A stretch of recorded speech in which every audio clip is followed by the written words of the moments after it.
Kurt, thank you so much for joining me. Welcome to the show. Man, this is incredible. So thank you for joining me.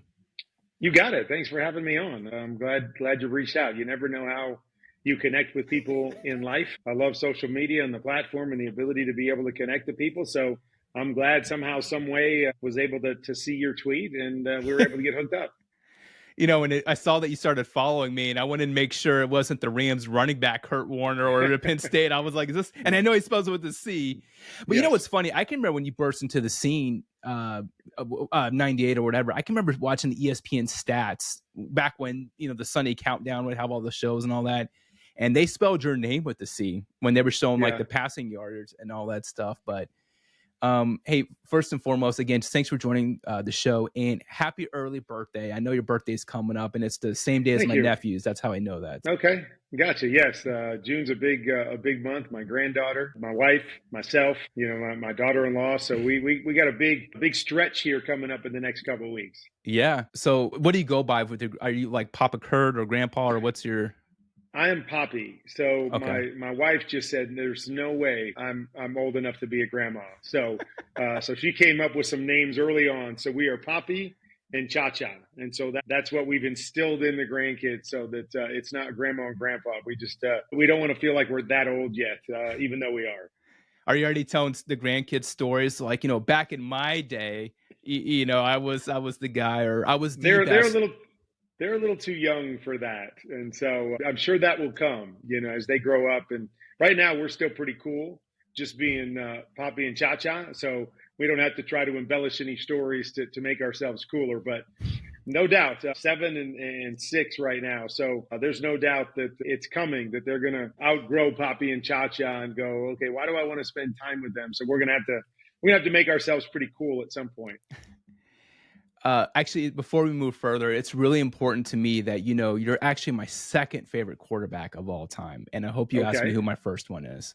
I will ask you who your first is. It's a tie. It's a tie. It's actually really my third favorite, I guess. Uncle Rico from Napoleon Dynamite, obviously. Well, who doesn't love Uncle Rico? Who doesn't Uncle Rico? And I feel we could throw it over the mountain, man. Come on. And then Paul Crewe. Whether it's the Burt Reynolds or Adam Sandler version, pick your poison. Okay, gotcha. All right. Well, I'll take third place to those guys. No, in all seriousness, you are my favorite quarterback of all time, and we were talking about it. Thank you. Yeah, and the reason why I mentioned I'm active duty military, and like most people, I've been on deployments or work like shift work and just hanging out with friends, and it always comes up because we're all the best NFL. We could all be NFL GMs, right? Yeah. But we always talk about, man, if you could start your franchise, and everyone talks about their favorite quarterback. And there was just something about you that just always, you and Drew Brees specifically were my two favorite quarterbacks of all time. And there's just a belief and such inspiration in your story. And we'll get into that. But man, I've just been a massive, massive fan. Even when you were in New York did you play with the Giants for a season or 2 seasons? Yeah, just for a season. Yeah. Just for a year. And I remember that because it was Eli's rookie year, and I think you guys, you were the starter, and I think you guys were like 5-4 or something like that, and you were having a good run, but you just like, hey, the only way this guy is going to grow is if we throw him to the fire. Yep. Yeah. I mean, life throws different experiences at you, and obviously I've had a crazy journey from that football perspective. But you were just talking when you threw out that quote early on. It's we don't grow in spite of the storms. We grow because of them. Mm-hmm. And I fully agree with that. Is that I've dealt with some storms in my journey, and every one of them has taught me a different lesson, has pushed me a different direction. Has shown me something about myself that I needed to change or that I needed to hone and get better at. And so, oftentimes, and I know a lot of my journey, I wanted to avoid the storms, right? You want to be, the guy that gets a scholarship from a huge school, and you start for 4 years and you get drafted number 1, and you have all that sounds great. But most of us have to deal with the storms, and it's those things that really shape who we are. And so, although it's been a long journey, and I went some places that I didn't want to go at the time, I'm grateful for each and every one of them. Awesome. Speaking of life, why is life great right now? Why is life great right now? Because I feel like, I'm doing retirement the right way. Fortunate to, play a sport and to have the success that I did so I could retire at a younger age. But, retirement, I think, is a relative term. And for me, I think retirement should be about doing the things that you're passionate about and having the freedom to be able to do the things that you want to do along the way. And that to me is why life is great right now, because I've got a lot of jobs. My wife tells me I've got too many jobs and I'm too busy. But every one of my jobs is something that I choose to do and that I love doing. And then I have the freedom to be able to do other things, whether that's this off time to be able to travel with my wife, which is a passion of hers and something she's always wanted to do. And so I can leave for 3 and 4 weeks to travel with her. I've got 7 kids, and all my kids are out of the house now. They're all, in college or beyond. And so the freedom to be able to go see them and do different things with them. And, so that to me is where it really starts, is that I love everything that I'm doing.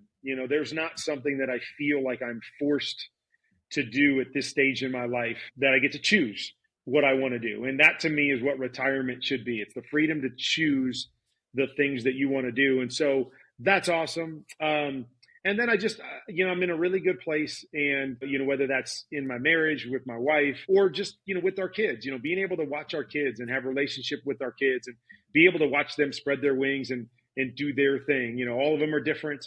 All of them are chasing different things, but it's a cool stage, is that, we're at that place now where each of them get to kind of branch out and start to get into adulting and start to figure out what life looks like and what their dreams are going to be and where they want to go and how they're going to pursue it. And that's just really a fun stage, especially because, I don't want to say that my best years are behind me, because I still hope that there's things I'm going to do to impact people, but I had a great run, in the game and to do the things that I did. And so now I think a big part of my life is being able to help those around me, being able to help other people chase their dream. And it's something I'm passionate about, whether it's those in my family or whether it's those that are budding quarterbacks or just people chasing life like I had to chase life and go through some of those challenges. It's just all of those things makes it a really, really fun stage for me right now. And so I'm enjoying every bit of life. That's awesome. And I'm in the same boat. We talked about me just retiring from the military and just kind of pursuing passions. And Nate Boyer was on my podcast earlier this week. And then I was like, I booked this one. I was like, man, this is crazy. Like Kurt Warner's going to be on. I want to ask you, is there anything that's on the front of your mind that where you woke up this morning, it's just, there was something immediately on the forefront of your mind? Again, I would say I'm still very passionate about the game of football. Yeah. So that's something that, kind of wakes me up and drives me every day, is that I just feel like it's, one of my gifts to be able to kind of give back and share my expertise. And so I'm always thinking and trying to be innovative on ways to connect with different people to share, my journey, to share what I can football wise, whether it's young quarterbacks or, coaches. I created my own teaching website. I do a lot of stuff on social media. A lot of breakdowns, obviously doing the stuff with the NFL. So that's always on my mind. Like, okay, how can I continue to kind of shape myself to help in that area? I've also, we've got our oldest son, who's 36 now, but suffered a traumatic brain injury when he was 4 months old. And so we've created a home for Zach and those like Zach and families like ours that have a child with intellectual developmental disabilities, can't live a fully independent life, but are very high functioning and have the ability to chase their purpose. So it's a place called Treasure House. And so we've built the first one, and we're just in the process of trying to hone our model down, whether that's the programming piece of it or the financial piece, because we have a desire to build treasure houses all over the country and all over the world to try to fulfill that need for families like ours and young men and women like Zach, so they can step into their purpose and they can chase their dreams, even though their dreams may look different than our other 6 kids. So that's a real passion of mine. So I wake up almost every day going, okay, how do we do this? How do we find this sustainable piece so we can kind of just take off and really allow every family to have the opportunity that we have with Treasure House? And then I think the third thing is, what I just mentioned is just, I wake up every day going, okay, how can I help my kids reach their full potential? How can I push them, to be able to, kind of take their game to another level, and present them with opportunities. And then when the opportunities come, help them to be prepared to, take those opportunities and grab a hold of them and hopefully fulfill their dream like I was able to. That is perfect. And that leads to something I wanted to ask you about. You talked about just sharing expertise and mentoring. And I want to take a trip or start with a trip down memory lane, just going back to 1994 when you were in training camp with Green Bay as a fourth string quarterback. And Yeah. I heard a story that you finally get a shot to practice or take some snaps, but you got Yeah. so nervous that you cannot call a play. If you could travel back in time into that exact moment, what 3-word message would you pass on to that version of Kurt Warner? I think the best 3 words is good. I would probably add a couple more, but Sure. don't be afraid to fail. So I guess we got 4 there. Don't be afraid to fail. I think that was really that moment for me. Wasn't so much nervous and not being able to call a play. It was more not wanting to go in because I was telling myself in my mind, if you go in and fail, it's game over and you're never going to get another shot and you're going to get cut. And little did I know as I was going through that, the actual flip side was happening is that the coaches were looking at me and going, this guy's afraid to go in and practice and fail. There's no chance this guy's making the team. There's no chance we're putting the ball in his hands on a Sunday afternoon if he's afraid to fail in practice. You know, if he's afraid to throw himself to the wolves in practice. And so that's what I would say is, you know, failure is what shapes so much of our lives. And especially, you know, I think sports is a great safe way to say that, right? I mean, in sports, you fail, you lose a game. You know, you throw an interception or whatever it is. So it's a safe way to learn. Yeah, but it was in throwing that interception that I learned what I could or couldn't do, or I learned why that was an interception and what I could have done differently to prevent that. So next time I'm growing and learning and getting better all the time. But, you know, my mindset was, I don't want to fail. I don't want to fail. I don't want to fail. So it was trying to protect myself from any type of failure. And in doing that, it led to me getting cut. And again, not that I was going to make the team anyways, but got cut. You know, I had to work in a grocery store, play arena football. Like, again, I don't know if I would have made it and been in the NFL longer and whatever, but it was a moment that shaped me just from the standpoint that, you know, I was always a very confident person, but there was that moment where, I'm at a new level and I wasn't really sure, I wanted to believe I was good enough, but I wasn't really sure. And I allowed that fear to creep in and kind of take over that confidence and say, oh, you're going to walk in fear more than you're going to walk in confidence. You know, I don't know if you've seen the movie. You're a little younger than I am, but the movie Caddyshack. Of course, yeah. Or no, I'm sorry, Animal House. Oh yeah, absolutely. Where's the angel and the devil on the guy's shoulders, and telling him what to do and what not to do, and going back and forth with them. And I think oftentimes in life, that's what we do. We find ourselves in situations and we've got the angel on one side saying, oh, you can do this, go in there. And then you got the devil on the other side, like, hey, you go in there, you're going to fail and you're not going to be, and we have to wrestle back and forth between those two voices. The ability to be able to push out that negative voice and be able to walk, towards the positive and believe and even knowing that, hey, even if I fail, I am going to grow through this failure. So I'm not afraid to put myself in a situation to fail. I often tell young quarterbacks that I work with that if you want to play this position and you want to be great, you've got to be willing to be the reason. And that means the reason that your team wins. So you've got to be able to say, put the ball in my hands. I believe I can make the play, or I will make the play in the key moment to win. But you've also got to be able to say, put the ball in my hands. And if we lose, I can handle what comes with losing. I will be the figurehead for that. And I want the ball in my hands to determine whether we're going to win or lose. But you have to be willing to be the reason that your team wins and loses. And that's what greatness is all about. And so it was a great moment for me to learn, the importance of failure in life. And what we do with failure goes a long way in determining how successful we can ultimately be. I actually want to dive a little bit deeper into this because, I wrote a note to myself that you often emphasize the importance of perseverance and preparation for young athletes today facing rejection. And this is more than just athletes. I mean, this applies to people at all areas of life, or industries. But yeah, for young athletes or anyone facing rejection or setbacks today, what practical advice would you give them based on your own journey? I think, when it comes to setbacks or, different things that we face or challenges that we face, I think the biggest piece of advice I would give is make sure that the first thing you do when you deal with a setback or a failure or whatever that is look internally, not externally.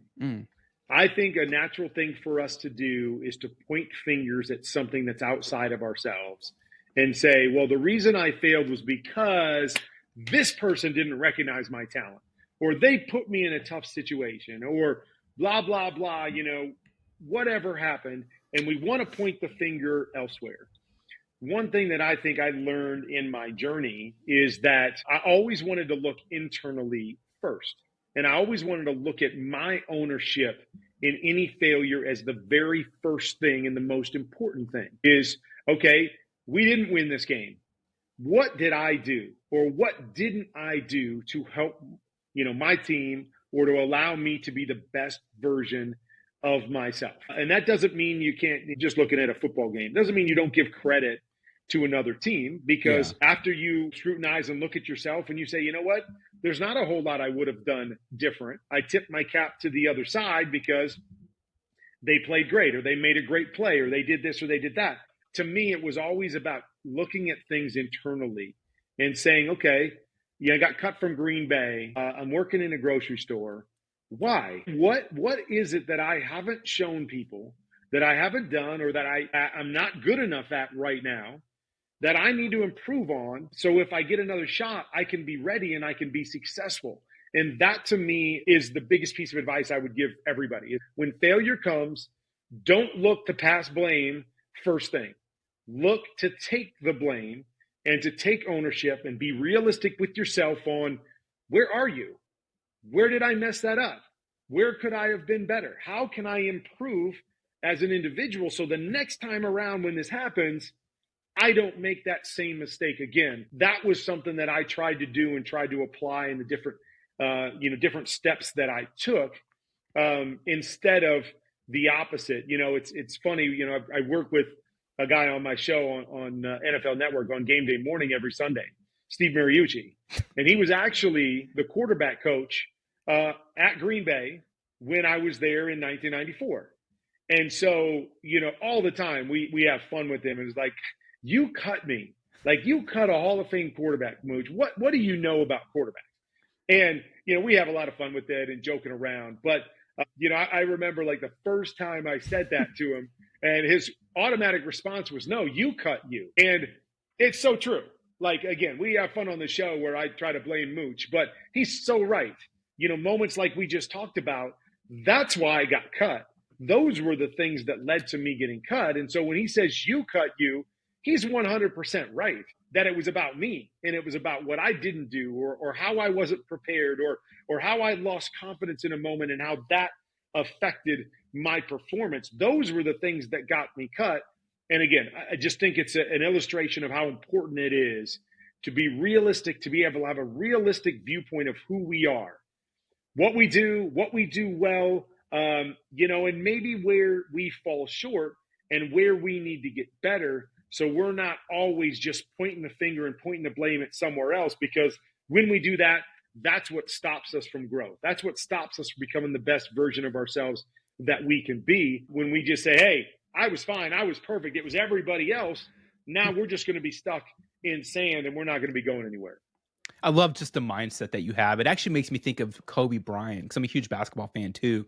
Yeah. And there was a famous series early in his career. It was a playoff game against the Jazz. This is the Stockton-Malone Jazz, where he airballed multiple shots in a playoff game, and Utah ended up just running the young Lakers out the gym. And I think I read or heard it's a somewhat famous story, and they were playing in Utah, but when they got back to LA that night, he went to whatever high school basketball gym that he used to, and like at midnight, and was just putting in work, and of course he went on to have a more successful career, which leads to kind of your point that you have to be prepared to meet the opportunity, because 1994 Kurt was way different than 1998 Kurt Warner, right, in terms of mentality and pressure, no doubt, or in preparation. But do you think that's whether it's athletes or just for young leaders, do you think that's impacting people's development today, is the fact that we don't give people time to, we talked about before we started recording, like your season in New York, or just like players or people are not getting time to work out their inefficiencies? Yeah, I mean, I think, again, I think sports or, the NFL is a great microcosm of what life is all about. And Agreed. you're right. We expect players to come in and be a finished product right off the bat. When they're making a leap up and they're playing against better talent and they're playing against in a more complex situation and they're 20, 21, 22 years old, and we expect them to be finished products.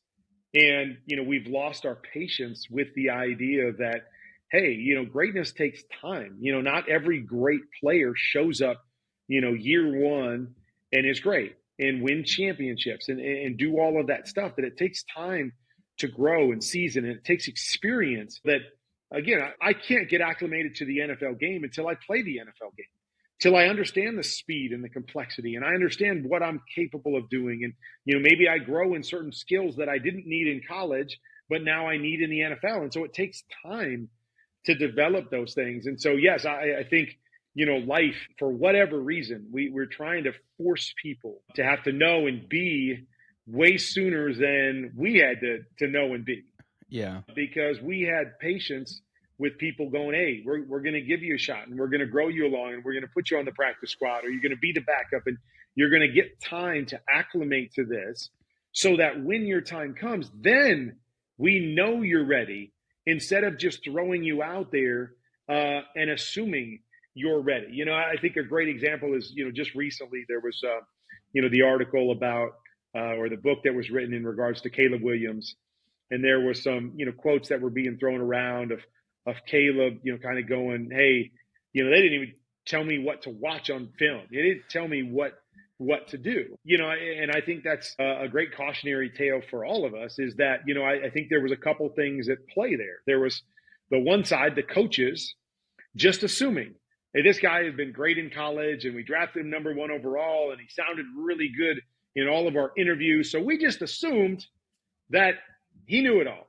He knew what he needed. He knew how to prepare. He knew how to watch film. And so, boom, we're going to let him be because it's worked really well to this point. You go be you and, get ready to go however you get ready to go, and we'll play.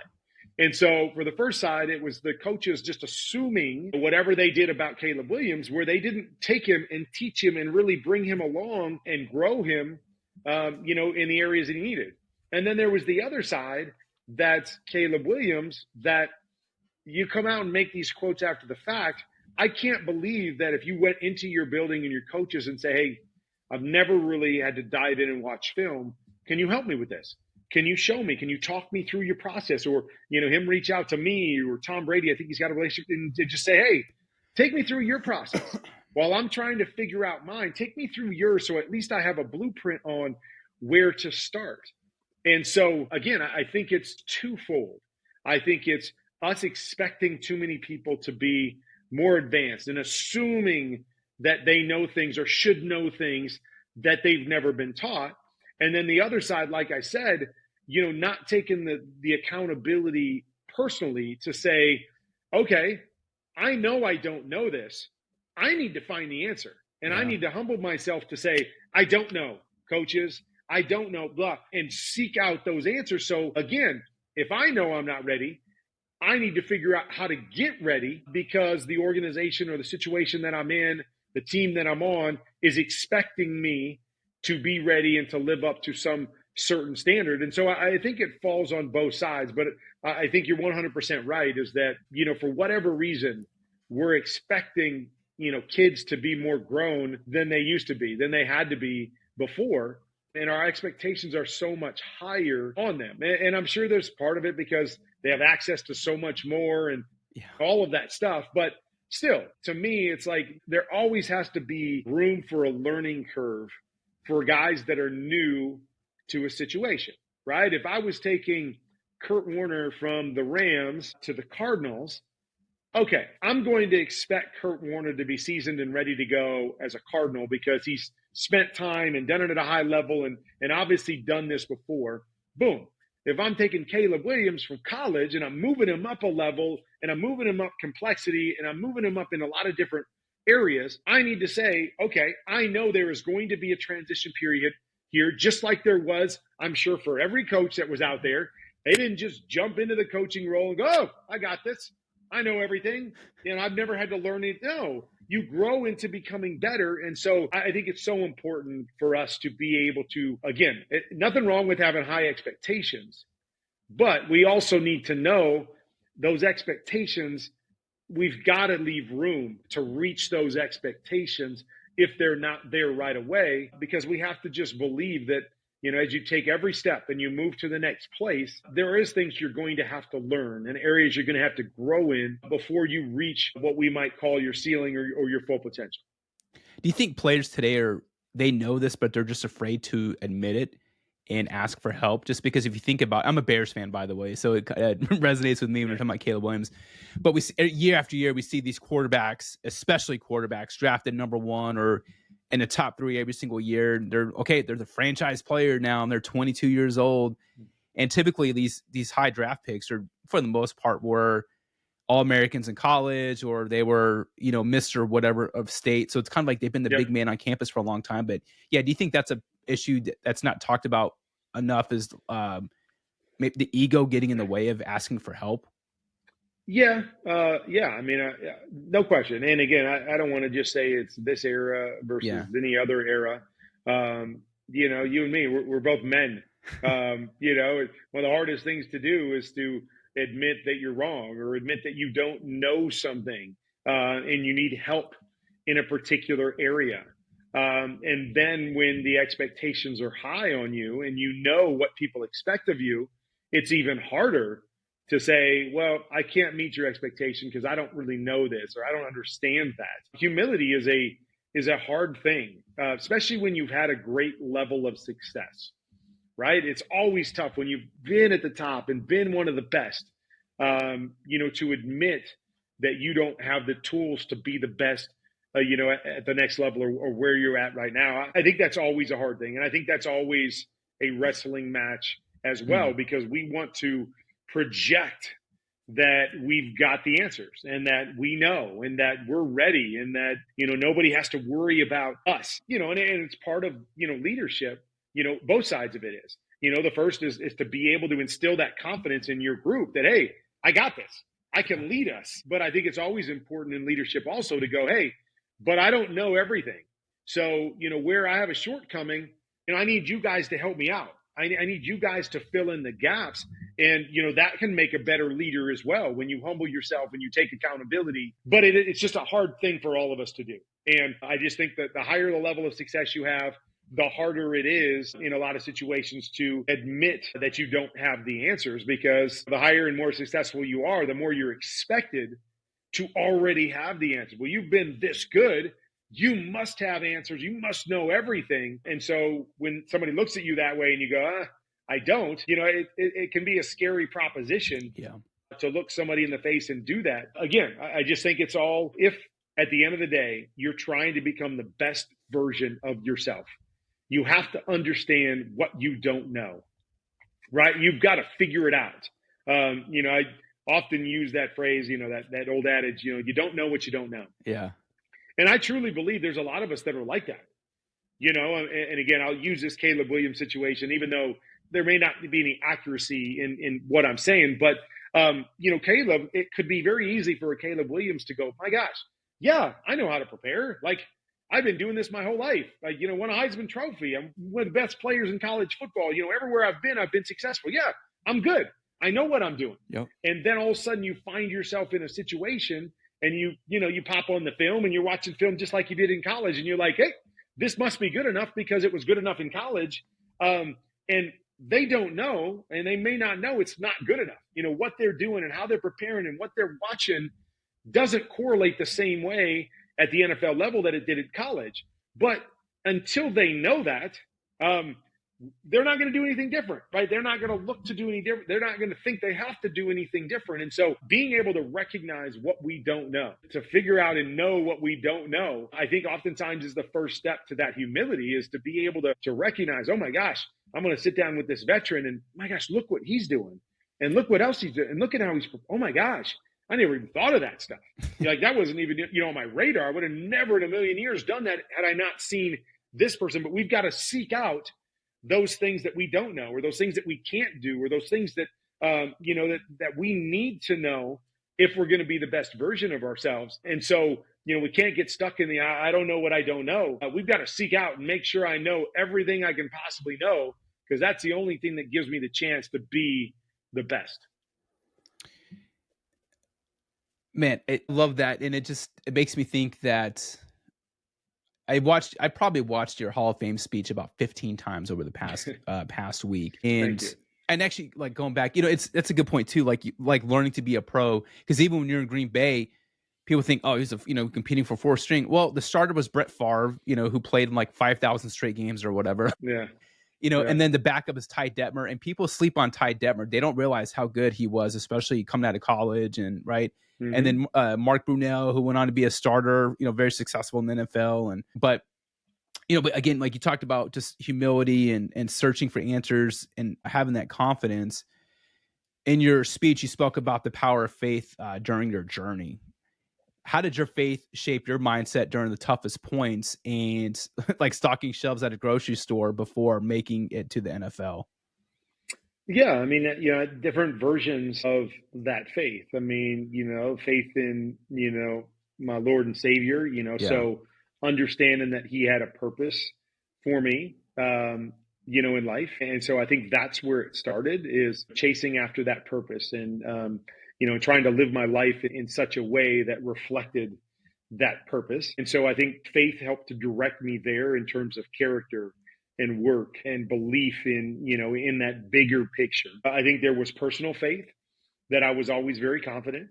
I was always, always believed in myself. There was never a time where I doubted if I had the skills and the ability, to play in the NFL and to be great at this. I walked very much in confidence and faith and belief in who I was. But then, I coupled those two things together in terms of, I would read oftentimes in the Bible about, different prophets and different individuals that God used and how they had to go through training grounds.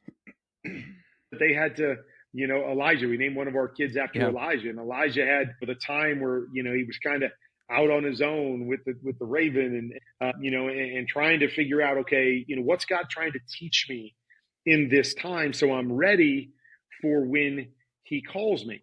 One of my favorite stories that I share all the time is the story of David and Goliath. And, everybody I think can, normally go, oh yeah, that kind of makes sense with Kurt, kind of the underdog and facing these big odds and all that. But my favorite scene or sequence in that story is when David is talking to King Saul, and King Saul is kind of looking at this little shepherd boy, and he's trying to give him his armor, because he's like, he can't go out against this giant without armor on, and this armor is way too big for him, and he's stumbling around. And King Saul is like, okay, dude, why do you think that you can defeat this giant? Like, I've got trained soldiers here. You're coming off the shepherd field, and you think you can defeat. Why? Tell me, where's this faith come from that you can defeat this giant? And, he mentioned, I've got a big God and I believe in this big God. But he also said, but here's what makes me believe that I can defeat this giant is that, when you guys have been out here, going back and forth with Goliath, I've been, raising my flock, and I've been out in the field by myself with my flock for years. And every time my flock was threatened, whether it was a bear or a lion or whatever it was, a wolf, every time I defended my flock from those different threats.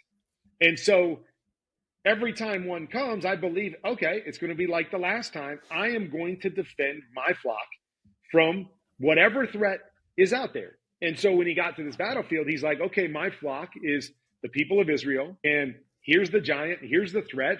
So just like every other time, my experience is this, God has, taken me through all of this and prepared me for this moment through all the things I was doing out on my shepherd field. That's why I believe I'm going to go out there and defeat this giant. And so when I was going through my journey, I looked at it very much the same way, whereas everybody else was looking at me kind of like King Saul, like, okay, dude, why do you think you can be successful? You sat on the bench for 4 years in college. You got cut by the Green Bay Packers. You worked in a grocery store. All you've ever done at the pro level is play arena football and in Europe. Why do you think you can be successful? And in my mind, all I could think is, well, I played 1 year in college, and that 1 year I was the player of the year in our conference. I played 3 years in arena football, and I was voted the best quarterback in the league those 3 years, and I went to the championship 2 out of 3 years. Yeah. I played 1 year in Europe, and I was statistically the best quarterback in Europe. So all I looked at was when a ball was in my hands and I was between the lines, I was always successful. And so here we are. It's a bigger giant. There's Goliath. There's the NFL. Here's all the odds. You're looking at the wrong things, dude. Like, you're looking at the fact that this armor doesn't fit me. You know, like, I don't fit the mold for guys that come into the NFL and succeed. But that's not what I'm looking at. I'm looking at what I know about me and what I know about my journey. And I have faith in those two things and what's got me to this point, that this will sustain me moving forward. So when I got the ball in my hands, I believed I was going to be successful. I believed I was going to take down Goliath when everybody else just looked and said, this is crazy. It's over. Like, they're going down with this guy. And so I think, you know, perspective and where you come from and your experiences and what God's brought you through. And so that to me is where my faith, and again, I don't know if I would have ever been. I mean, we talked about 1994 in Green Bay and where, you know, I was worried about failure. When I got back in 1999, you know, 98, 99, I was not afraid of failure. I was ready to go. Like, I knew who I was. I knew how good I was. Put the ball in my hands, please. Give me opportunities, because then I'm going to show you who I am and what I'm capable of. So my mindset completely changed, but I needed that training ground to really be able to hone and drill down on that faith and what I believed and who I was and whose I was, so to speak, that I walked into this next situation with the Rams and I was a completely different individual, just in overall confidence, overall skill set, who I was as a man of faith, what I believed my call and purpose in life was, and that it was much bigger than just playing good football. And so that training ground really helped to hone all of those things. So I felt like I was a much more complete player in person when I got back in 98 and 99, that I could handle anything that was going to be left on my plate. And I believe that went a long way in determining how good I was going to be. I just have this image of you fighting Goliath or ready to meet him, but you're like you're wearing football gear, and it's all the mismatched pads from the arena football. There you go. Days, like, you know, different propellers on my pants and the goggles on my helmet, right? Yeah.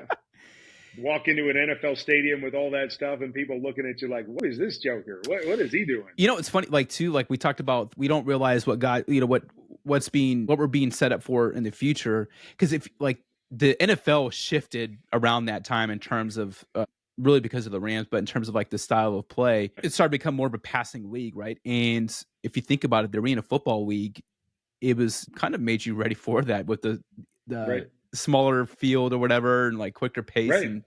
But I mean, again, you talked about training ground. Yeah. You know, playing arena football. I didn't want to play arena football. I told arena football no numerous times because I thought I was too good for arena football. And then arena football, I think, shaped so much of who I was. You know, I don't know if I didn't have the skills before, but there's no doubt that, you know, arena football honed, you know, the ability to think quick, process fast, be accurate with the football, you know, make quick decisions, all of those things that would become a part of who I was as a player and how I was remembered as a player were all the things that were honed playing arena football. You know, and you talked about the Rams, how we ushered in a completely new brand of football. You know, what the NFL is nowadays, that nobody believed you could have success just throwing the football. And it was funny when we were coming in 99 and we were scoring all these points and we were setting all these records, and, you know, you got, guys coming over from the other sideline like, oh my gosh, you guys are like a video game. It's unbelievable. I've never seen anything like it. And I'm going into the locker room after games going, okay, why did we punt 3 times? Like, what's the problem here? Why are we punting the football? And, you know, so my mindset from arena football was so different than what everybody else's mindset was. You know, in the NFL, it was like, hey, if we can score 4 times, you know, in 10, 12 possessions, that's a good game. And if I scored 4 times in 12 possessions in arena football, I got blown out of the stadium. Yeah. So there were just so many different things that you never think about when you're going through the journey. that when you get there or when you're past it and you can look back and you go, gosh, how important was that to me? How important was arena football and that perspective and that mindset and the way that I played and the things that I learned to allow me to have the success? Yeah, there's times I wish I would have got 6 or 7 more years in the NFL and got to play. And what would that have done for my legacy and where would I have stacked up, in the history of the game if you gave me 6 more years to play, all that stuff. But the other side of it is, well, if you gave me 6 more years and I wasn't the same guy I was in 99, maybe I'm not nearly as good of a player and have nearly as good of a career because I hadn't become the guy that I was. And so I think it's so important to just look back and see and understand and have perspective and be grateful for the things that we go through that shape us and make us who we ultimately become. On that, you've given, in that same Hall of Fame speech, you gave a lot of credit to family, coaches, and teammates. Can you share a specific moment when someone's belief in you made a pivotal difference in your career? Oh man. Yeah. I mean, a big part of my Hall of Fame speech was, a lot of guys will get up there and just kind of go, thank you, thank you, thank you, thank you, thank you, thank you, because there's so many people to thank. And what I wanted to do in my speech was share stories about each of the people along the way that shaped my journey and to be able to share those poignant moments that really meant something to me so they could hear from me like, hey, this will never be forgotten. And the reason I'm standing up here is because of this. So, I mean, there's so many different things that I could share. Let me just share one about that I did share in my Hall of Fame speech about Al Luganville. And so Al Luganville would be my coach in NFL Europe. And so this was in 1996. He called me and said, hey, I know some people in Arena League and, rave reviews about you and I've watched you play. And I think you would be great, for us in Amsterdam playing in NFL Europe. And I knew that if I was going to get back to the NFL, I was probably going to have to play on the big field again and go to NFL Europe and do that. But I told him in 96, I said, okay, here's the deal. I'm making a pretty good living for myself. This has been really good.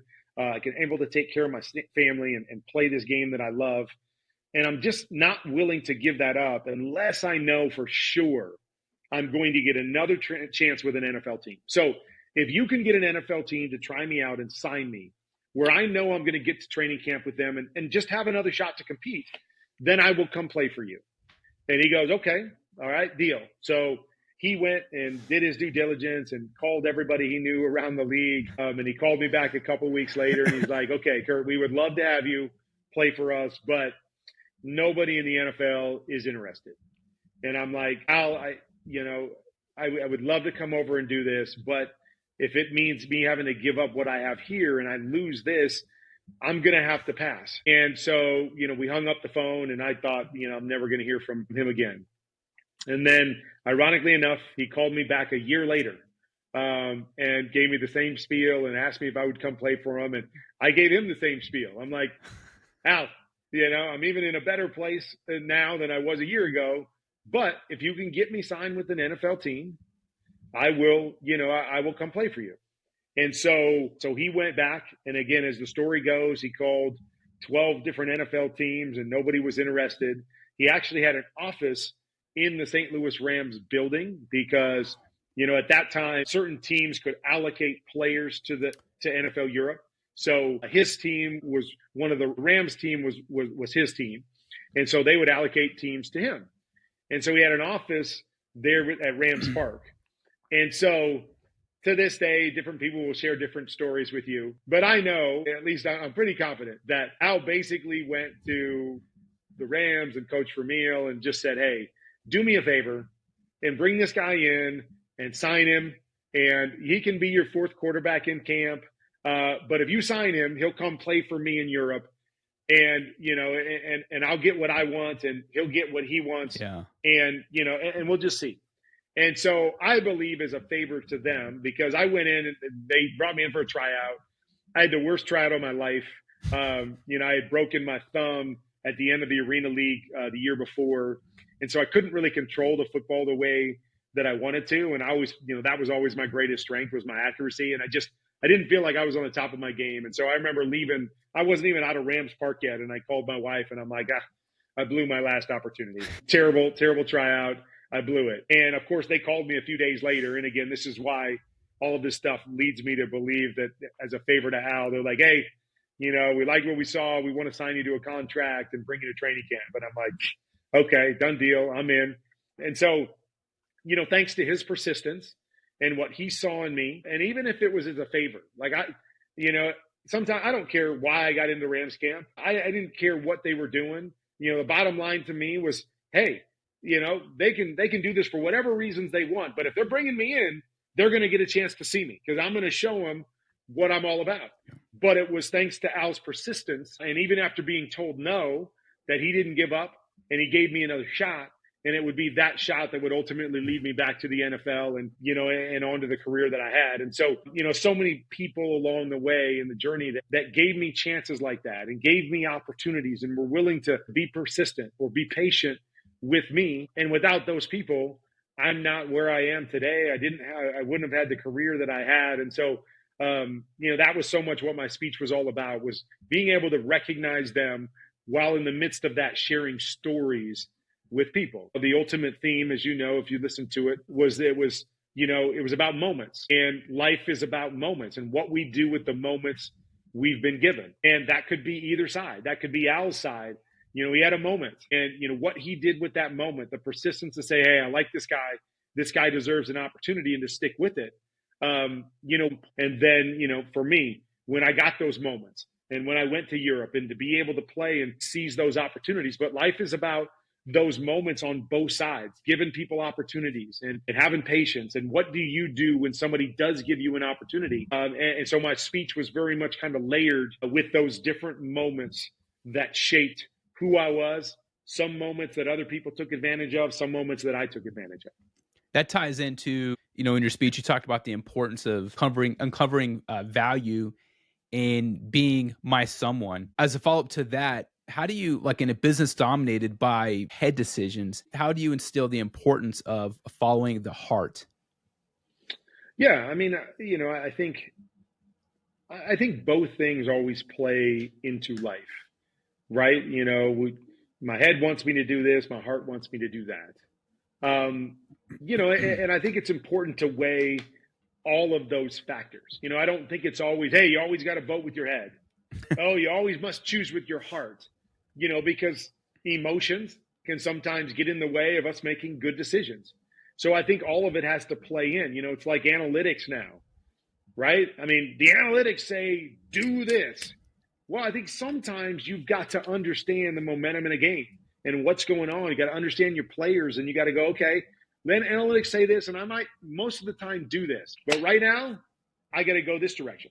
And so I think both are extremely important. And we've got to make sure that we arm ourselves and we think about the situations. And, there are going to be different times where I think it's important to listen to your heart, and other times where I think it's just smart to listen to your head. And, I guess ultimately we never really know if it was the right decision or not. But I think both are important. I think we're thinking individuals, but we're also feeling individuals.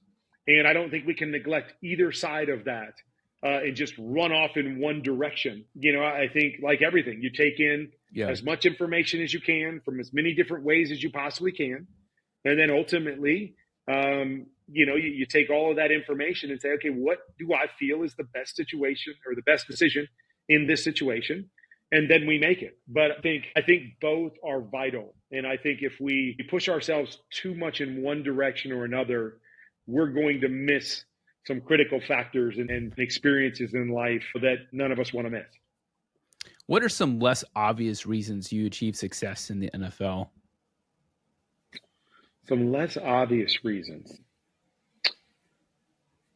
That's a good question. Some less obvious reasons. I think one thing I would say is that I was really smart and processed information well, where I don't think a lot of people always think of, great athletes as being smart guys. They think of, okay, it first starts with the physical ability, but then, to me, I think it was the opposite, that I was really good at processing information. And, I don't know if I am a genius or really smart, or you could give me a test or an IQ test and I would blow it out of the water. I don't know.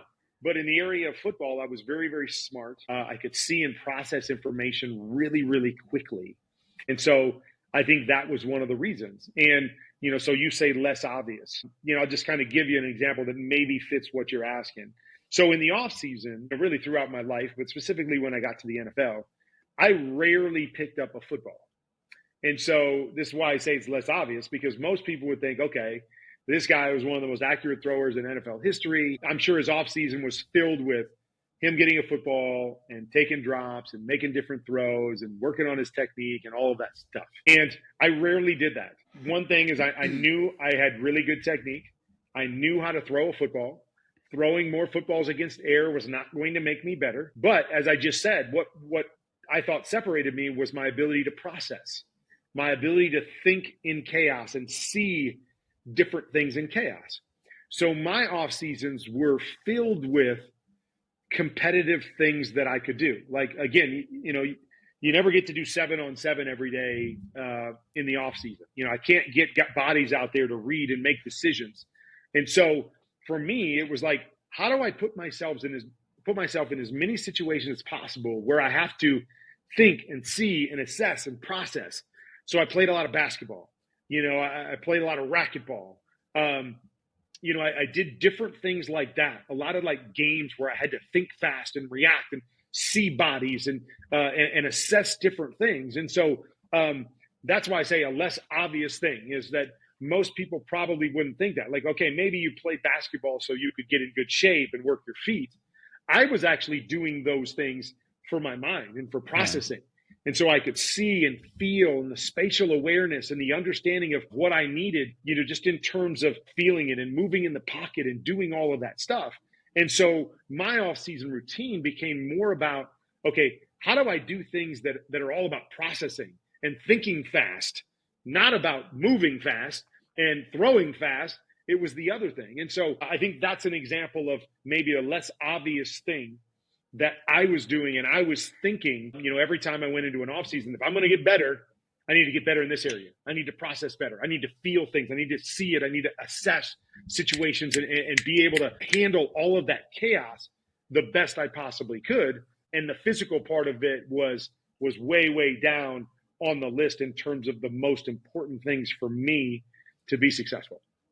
I mean, I feel like that's where arena football kind of plays into, where everything was so quick.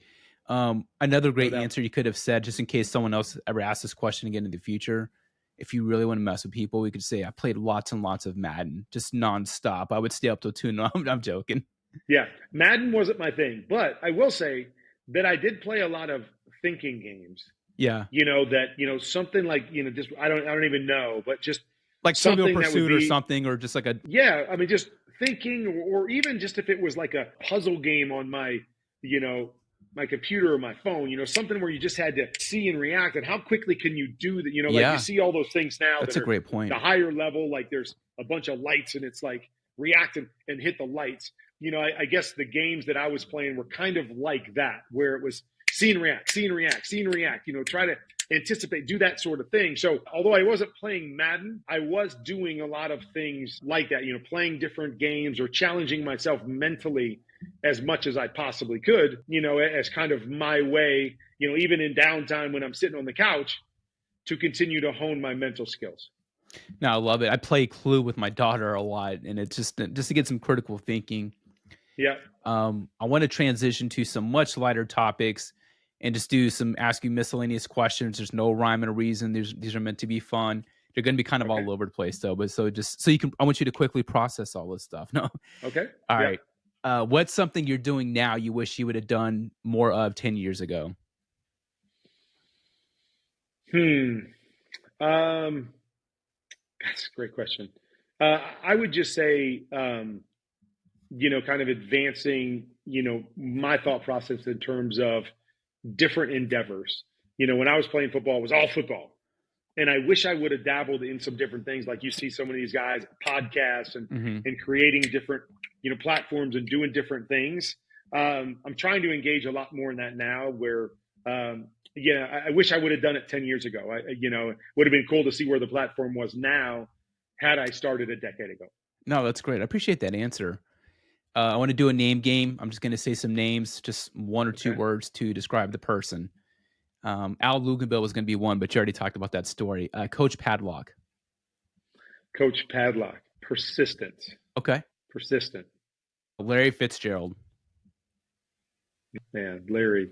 Worst wide receiver of all time. I'm Yeah, joking. No, I'm right. joking. No. No, I'm going to say controlled. The way that he controlled his body was, like nothing I've ever seen before. Yeah, phenomenal. Rich Yeah. Eisen.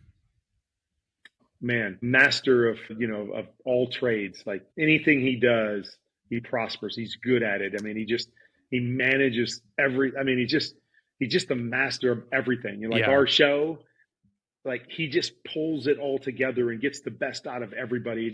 He's so good at managing and mastering every little piece. He's a quarterback like in his own right when you think about Oh the yeah, way. no doubt. Yeah. He's definitely the quarterback of our show, of his show. Yeah. He's phenomenal. So smart, witty, just so good. Dick Vermeil. If I'm using, led by his heart. We're talking about heart decisions and head decisions. His emotions and his ability to be in touch with people and connect with people. Yeah, I'd probably say that. I'd probably use the word connect. He connects better with people than anybody I've ever known. That's a great point because I remember the press conference when Trent Green tore his knee or whatever, and you could feel the emotion. Going back to the earlier question, like on with like leading with your heart or instilling, following your heart. Do you think there's anything about you that reminded Dick Vermeil of Vince Papale? I mean, I'm sure to some degree. I mean, Dick, it's crazy to think that, 2 movies have been made about players of his that kind of came from nowhere, that he gave opportunities and then went on to do great things. And, even though we've only got, we're 2 of the guys that made movies, I know there's been other guys as well. And so, I've talked to Dick about this before, and, I think he felt very much like as he started his journey and became a head coach, that he was kind of in that same mold, kind of came from different places and wasn't necessarily given, all the opportunities and had to work his way up and needed some people to give him an opportunity so he could ultimately become a Hall of Fame coach. That I think he saw himself in both Vince and me, more than just, me and Vince or Vince and me. Yeah. He saw himself in both of us and wanted to give us opportunities because he knew somebody had done it for him. And I just think that was the way he was wired, is that, sometimes it doesn't always look or come from the same place that a lot of success comes from, but that doesn't mean there's not greatness in there. And he had the ability where his head was probably telling him numerous times, don't do this. Don't give that guy that. Why his heart, he would lead with his heart going, hey, but there's something about not taking the conventional route and something about the heart that these people have to chase what they do and to have the patience and persistence and, the will to keep going when everybody else says stop. There's something powerful there. And I think he always had a great connection to that. If you were to cast Rich Eisen, or if a movie was made about Rich Eisen, who would you cast as the lead actor? Or who would you cast as to play Rich Eisen? And for you, it's got to feel pretty good, the fact that Zachary Levi. Spot. Yeah. I mean, I have a recommendation, and I hope Rich Eisen sees this. Clearly, I was going to say Ryan Gosling would play Rich Eisen. I think there's a... Wow. Yeah, okay, I think Rich would go for that. He's got way too much hair for Rich. I would say, Glenn Powell or Ryan Gosling. Those are, look, when I think of those... Look at you. Yeah, I mean, those are guys... Gracious. It's uncanny. I mean, and for Rich Eisen, if you're seeing that, I think that's... I was thinking... and again, not based on looks at all, right? Because I wasn't thinking of that perspective of The Rock, but I'm thinking about people that just like can play different roles, like a Paul Giamatti type guy that just that you can see him in so many different roles. I wasn't thinking about like the guys you're thinking about, these good looking hunks.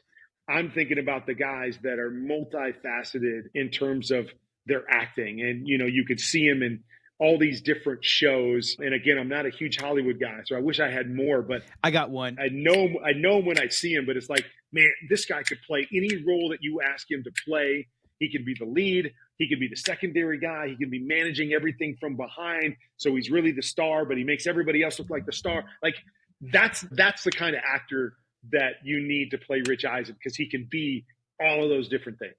Obviously, looks wise, Glenn Powell, Ryan Gosling, Yeah. Stanley Tucci, I could see playing Rich Eisen. I could Okay. see, but Paul Giamatti's a great one too. And then they've got that inner, as well. It's not necessarily exuded, but that inner confidence and intelligence to them, that just distinguished, feel that comes from them, when they stand up there. They don't have to project it with their looks, but they just, I mean, again, I would have to come back in a week, and I could probably give you 7 or 8 guys that I think would be phenomenal for Rich. But those are the kind of things I think of as multifaceted guys. That's a great. We'll have to do a poll or something on social media, like which actors. Right. Who's your favorite fictional quarterback of all time? Fictional quarterback. Wow, I don't know if I've ever been asked that. Fictional quarterback. You're stumping me here. I gotta think of some of these guys. I don't even know the guy's name, but when I was growing up, I used to love the show. Warren Beatty, I think, played in Heaven Can Wait, about a Rams quarterback back in the day, and I don't even remember to this day what the quarterback's name was in the show. But that was one of my favorite shows growing up. So it was ironic that that I would ultimately become a Rams quarterback. But I don't know the name, and so it's just the first one that came to my mind because I grew up watching that. I don't know. That's a good question. Thank you. Who do you got? Uncle Rico, I think, is the obvious choice. I think he's the GOAT. I mean, he's the reason why you're not my favorite quarterback. I mean, you're great. You had a great career, but man, you don't have that Uncle Rico arm strength. So no one does. Yeah. I'm trying to think back to the, football movies, like remember the Titans, but that wasn't necessarily like a memorable quarterback, I looked up some last night. I was thinking if I didn't do Paul Crewe, I was going to say Shane Falco. That was Keanu Reeves. I was just going to say that. Yeah. Shane Falco. What was that? The Untouchable? The Replacements, maybe? Or Replacements. Yeah. There you go. But then okay. I could see that. Look, Keanu Reeves. Okay. Yeah. Or I could go there. Point Break is one of my favorite movies of all time, and of course Johnny Utah.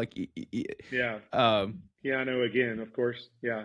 Regarding real quarterbacks, past or present, if you could combine 3 quarterbacks into one super quarterback, who would you choose?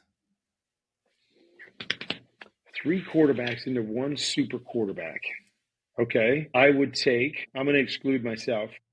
Yeah, sorry. Good call. Yeah. I'm going to exclude myself. So I'm going to put Drew Brees, because I always believe that we were the 2 most accurate quarterbacks in NFL history. So I'm going to take Drew's accuracy. I'm going to take Tom Brady's acumen, and big play gene. Yeah. Okay. So I'm going to take those 2 guys, and then I'll take Patrick's physical ability, just his ability to throw from different platforms, his great. I'll take his feel too. His feel for the game on when to run and when to throw, and just that unique sense of athleticism that he has. Gosh, but there's so many. I mean, Lamar and Josh. I mean, I think about their skill sets and stuff. But I'll go with those 3 guys for those 3 reasons. No, that's great. I love the Drew Brees. Again, he's another one of my favorites, but the accuracy, and that's pretty good. Those are pretty good. Yeah, Patrick Mahomes does some throws. I'm like, how the hell did he do that, man? And he makes it look easy. It looks like he's just playing on the playground, and it's like, oh, I could do that. Then it turns out we can't, right? But he does make it look easy. What do you hope people say about you? None of us are immortal, right? We're all going to leave this earth at some point. But what do you hope people say about you when you're gone? What I really hope they say is that when it's all said and done, that football is rarely talked about. That what I hope is that they talk about the person that I was, the way that I carried myself, the way that I led people, the way that I loved people, the way that I represented, who I wanted to be, but more importantly, my faith and who God wants me to be. I hope that's what they say. I just hope, when they're talking about me and, my memorial service or whatever, that that football is rarely mentioned, with in regards to the impact that I had on people. What do you think? What is something you think people would be surprised to learn about you? I don't know. I mean, I would say one thing, because I'm very emotional. And so I don't know how often that's really, shown up wherever, whether that's, me doing TV and media, whether that was me on the field.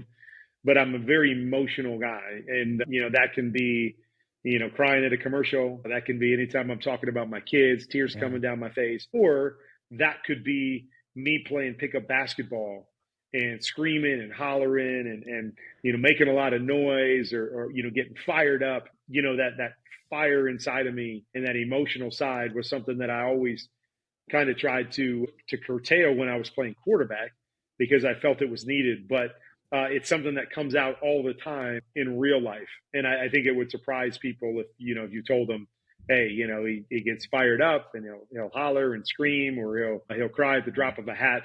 I'm not sure a lot of people would know and expect that from me. Oh, that's awesome.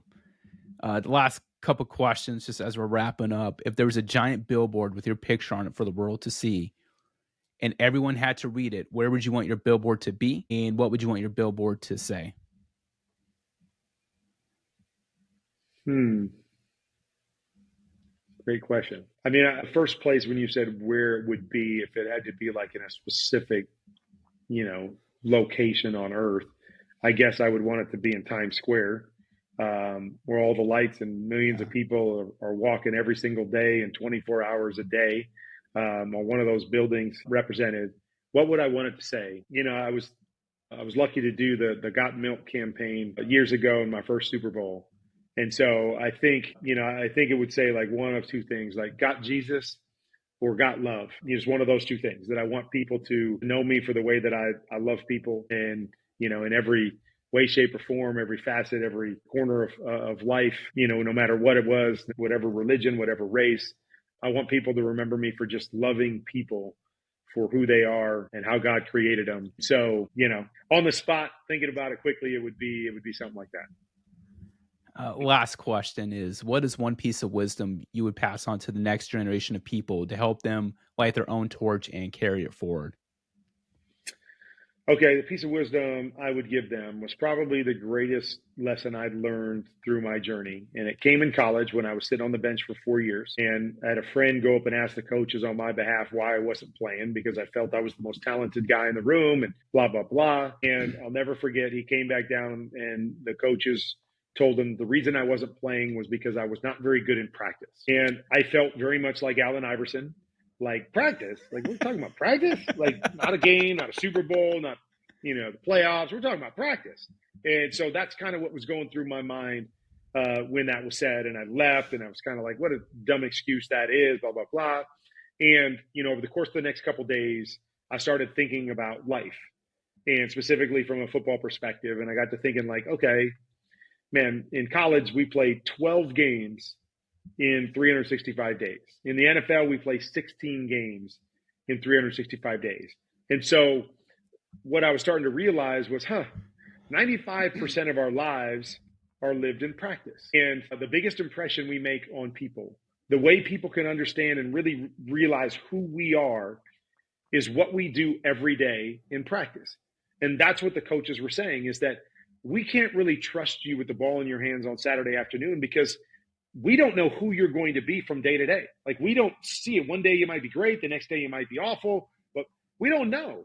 And so because you don't show up consistently in practice the same way, we don't know who you are. And so we can't trust you in that situation. And that just started getting the wheels turning. And you can reflect back, look at, me and my wife. And we've been married for 28 years. And I thought when I got married to my wife that, she wanted me to make sure I hit the big moments. Don't forget her birthdays. We need really good anniversary gifts. Make sure that you're setting her up with all those big moments right.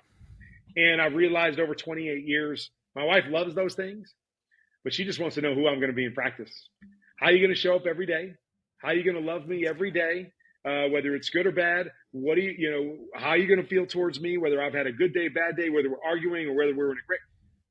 what kind of practice player are you going to be? And then I could continue to extend that. I've got 7 kids. And I thought the same thing. Okay, don't miss their games. Be there for the father-daughter dances. Okay, when it's time to give that big lecture, you got to nail that big lecture. And I've realized the same thing. My kids just want to know, Dad, who are you going to be every day? How are you going to love me every day?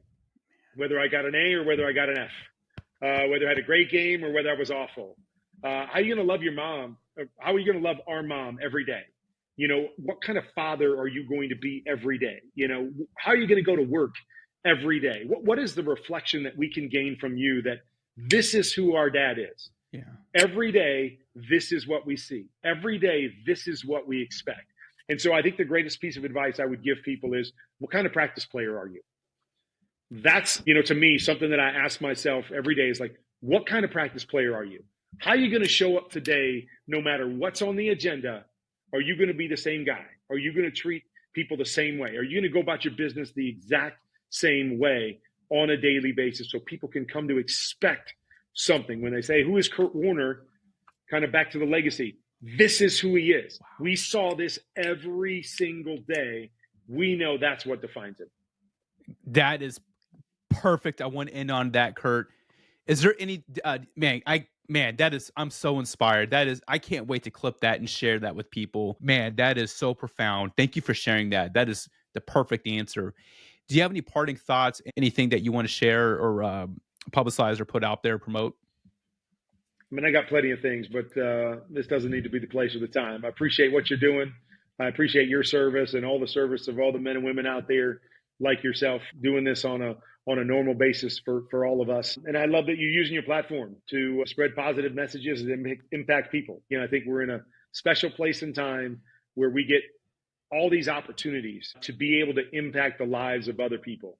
And a lot of people choose a lot of different ways to do it. But I love that you're doing it in a positive way. And I appreciate you having me on and letting me be a small part of it. Kurt, thank you so much. This is a big moment for me. So again, I'm just humbled and honored, and thank you so much.